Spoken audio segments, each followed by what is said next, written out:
गोड्डा में आए दिन कुछ दिनों से सरकारी कार्य यानी जो निविदा निकलती है वो टेंडर बहिष्कार क्यों हो रहा है, इसके पीछे में आज हम बात करने आए हैं और उसका मूल जड़ इसी समरणालय से है, इसीलिए हम आपको यहाँ से दिखा रहे हैं।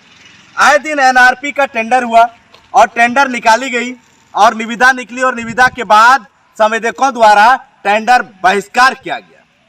गोड्डा में संवेदकों की एक यूनियन थी जिस कारण से बहिष्कार हुआ, अन्यथा ये सरकारी कर्मी के कारण सरकारी राशि की बर्बादी जरूर होती।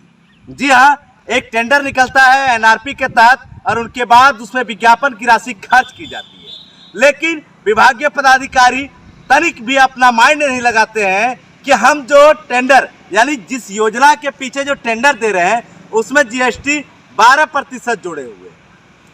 और आपको मालूम होगा कि स्टेट गवर्नमेंट हो या सेंट्रल गवर्नमेंट हो, जीएसटी टेंडर में 18%।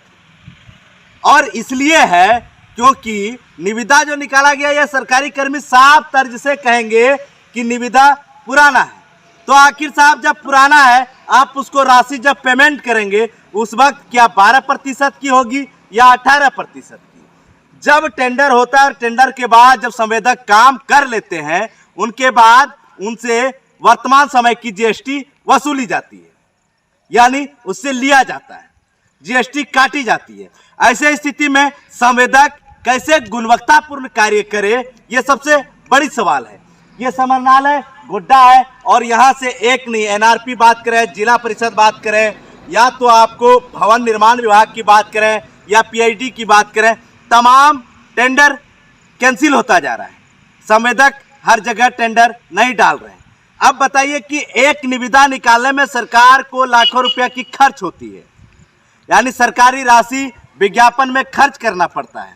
ऐसी स्थिति में प्रत्येक बार निविदा निकाली जा रही है और लाखों रुपया खर्च की जा रही है, लेकिन जिला प्रशासन के कान में जू तक नहीं गूंज रही है कि आखिर संवेदक टेंडर बहिष्कार कर रहे हैं, तो इसके पीछे रीजन क्या है। हम जिला के उपायुक्त को भी कहते हैं कि आप भी समीक्षात्मक बैठक लें और उनके बाद देखें कि जो एस्टीमेट तैयार किया गया है वो एस्टीमेट कैसे तैयार की गई है। एक इंजीनियर नहीं, दो इंजीनियर नहीं, इस बिल्डिंग के अंदर कई इंजीनियर हैं जो अपना चैम्बर बनाए बैठे हुए हैं, तमाम विभाग के इंजीनियर हैं, लेकिन तमाम विभाग यही कर रहे हैं। आए दिन फिलहाल अगर हम बात करें तो दो टेंडर कैंसिल हुआ है जो एनआरपी का था, जहां 12% जीएसटी दी गई थी और पेपर में, और लेना जीएसटी 18% है।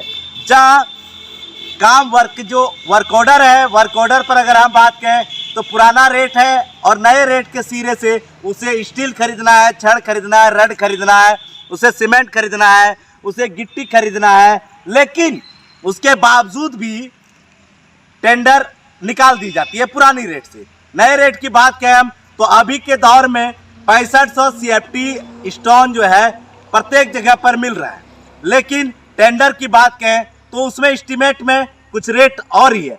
लेकिन हम गोड्डा की जनता को कहते हैं कि आपके घर के अगल बगल जो कार्य चलता है, आप कहते होंगे कि गुणवत्तापूर्ण कैसे नहीं चलती है, सीमेंट अच्छा क्यों नहीं पड़ता है, स्टोन अच्छा क्यों नहीं पड़ता है, छड़ अच्छा क्यों नहीं पड़ता है, रड अच्छा क्यों नहीं पड़ता है। लेकिन संवेदक की भी मजबूरी है, इसको भी देखना जायज होगा कि आखिर जो ये बिल्डिंग और हवेली एस्टीमेट तैयार करता है, जो इंजीनियर एस्टीमेट तैयार करता है, वो किस रेट पर कर रहा है, किस दिन का एस्टीमेट है, डीपीआर कब का है और काम कब होता है, टेंडर कब निकाली जाती है, ये तमाम बिंदुओं को लेकर जिले के तमाम संवेदकों में बराबर बैठक चल रही है। जिले के तमाम संवेदकों के बीच अग्रसेन भवन में भी कई बार बैठक हुआ, उनके बाद भी मामला नहीं सुलझा। इसके बाद नगर थाने में एनआरपी की टेंडर बहिष्कार किया गया। इसके बाद कई टेंडर निकली, इस बीच में एनआरपी की निकली, अगर हम बात करें विशेष प्रमंडल की निकली, लेकिन एक दो विभाग के नहीं, जिले के तमाम विभाग के टेंडर को बहिष्कार करने के लिए जिला के संवेदक अभी तक निर्णय ले चुके हैं। अगर यही स्थिति बनी रही तो गोड्डा की विकास कैसे संभव होगी, जब कोई संवेदक किसी भी स्थिति में कार्य करना नहीं चाहेंगे। ऐसे स्थिति में बराबर विज्ञापन निकलेगी और सरकारी राशि की खर्च होगी और उसके बाद भी टेंडर नहीं होगा। जब टेंडर नहीं होगा तो जिला का विकास कैसे संभव है? ध्यान देने योग्य बात है। जिला प्रशासन को ध्यान देनी चाहिए। हम यहाँ नहीं, झारखंड के मुख्यमंत्री को भी ध्यान देनी चाहिए कि आखिर ऐसी हालात क्यों हैं। झारखंड के सचिव को भी ध्यान देनी चाहिए कि आखिर ऐसी हालात गोड्डा में क्यों बनती जा रही है। लेकिन सबसे बड़ी बात है, ये समरनालय है, मॉनिटरिंग यहाँ से होता है और जिले में कई कार्यालय हैं जिस कार्यालय में इंजीनियर बैठते हैं। हम तमाम कार्यालय का नाम तो नहीं बता पाएंगे, जितना कार्यालय है वो गिनती करना मुश्किल है, लेकिन एसी का हवा तो खा लेते हैं। लेकिन उसके बाद बात होती है कि जीएसटी के बाद भी संवेदक कैसे कल्लू की तरफ पिसाते हैं, ये बताते हैं आपको। उनके बाद खेल स्टार्ट होता है पीसी का। काम कुछ भी कीजिए लेकिन पीसी देना होगा, काम सॉलिड और सही, उसके बाद भी पीसी देना होगा। इसीलिए संवेदक को कुल 40% अभी तक खर्च करना पड़ जाता था, लेकिन शायद अब 50% खर्च करना पड़ेगा, क्योंकि 12% और 18% 6% राशि की जो है बढ़ोतरी हुई है। लेकिन कोई संवेदक खुल कर भी नहीं कह पाते हैं कि हमें पीसी कहाँ देना पड़ता है। लेकिन शायद जो अधिकारी सुन रहे हैं हमारे इस बयान को, उनको भी पता है कि पीसी कहाँ पड़ता है। जो जनता सुन रहे हैं उसको भी पता है कि पीसी कहाँ पड़ता है। जब काम ओरिजिनल, पीसी ओरिजिनल, तो फिर जीएसटी 12 से 18 क्यों? जब जीएसटी 12 से 18 तो टेंडर बहिष्कार होगा ना। जिला में टेंडर बहिष्कार अगर हो रही है तो ये लापरवाही यहाँ के एस्टीमेट निर्माण करने वाले इंजीनियर की है। अगर जिला में बहिष्कार टेंडर हो रही है तो इसकी लापरवाही इस बिल्डिंग के सरकारी अफसर की है। अगर जिला में टेंडर बहिष्कार हो रही है तो इसकी जिम्मेवारी यहाँ की जनता की है। अगर जिले में टेंडर बहिष्कार हो रही है तो यह जिम्मेवारी झारखंड के सभी भड़वे नेता की है।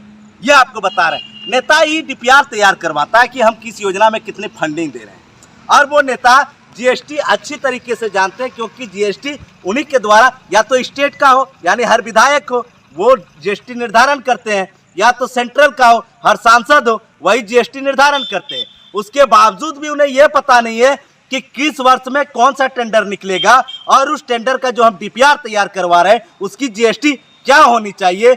यह सबसे बड़ी सवाल है, क्योंकि न्यायपालिका के अलग यानी सांसद और विधायक दोनों व्यक्ति ऐसे होते हैं जो पूरे विकास की उनके जिम्मे में रहता है, यानी विकास की कुंजी उसी के जिम्मे में रहता है। इन्हें भी डीपीआर से पहले तैयार करनी चाहिए। संवेदक अभी तक कई बार कहे तो टेंडर बहिष्कार की इनके साथ एकजुटता भी हुई है। ये बातें चर्चाएं मीडिया पर चल रही है, सोशल मीडिया पर चल रही है, लेकिन इसके बावजूद भी गोड्डा के कोई भी नेता संवेदक के पक्ष में नहीं दिखे। यानी जो गलती जिला की है, इस गलती के पीछे कोई भी नेता नहीं दिखे, लेकिन दिखते जरूर है। कब? जब टेंडर निकलेगा तो हमारे आदमी को मिलना चाहिए, इसमें जरूर दिखते हैं। आखिर ये स्थिति जो बना हुआ है, कहीं ना कहीं इन सभी नेताओं के पैकेट में भी पीसी जाता होगा।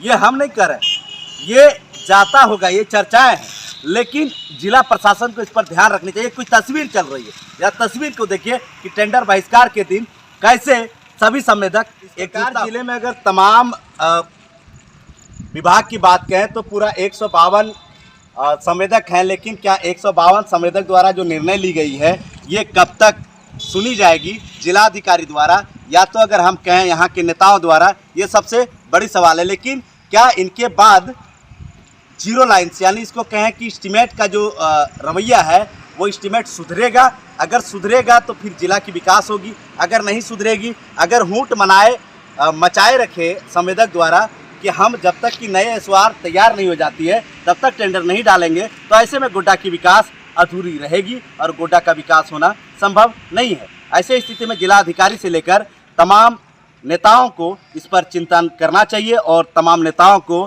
टेंडर के नए रूल्स को भी लागू करनी चाहिए।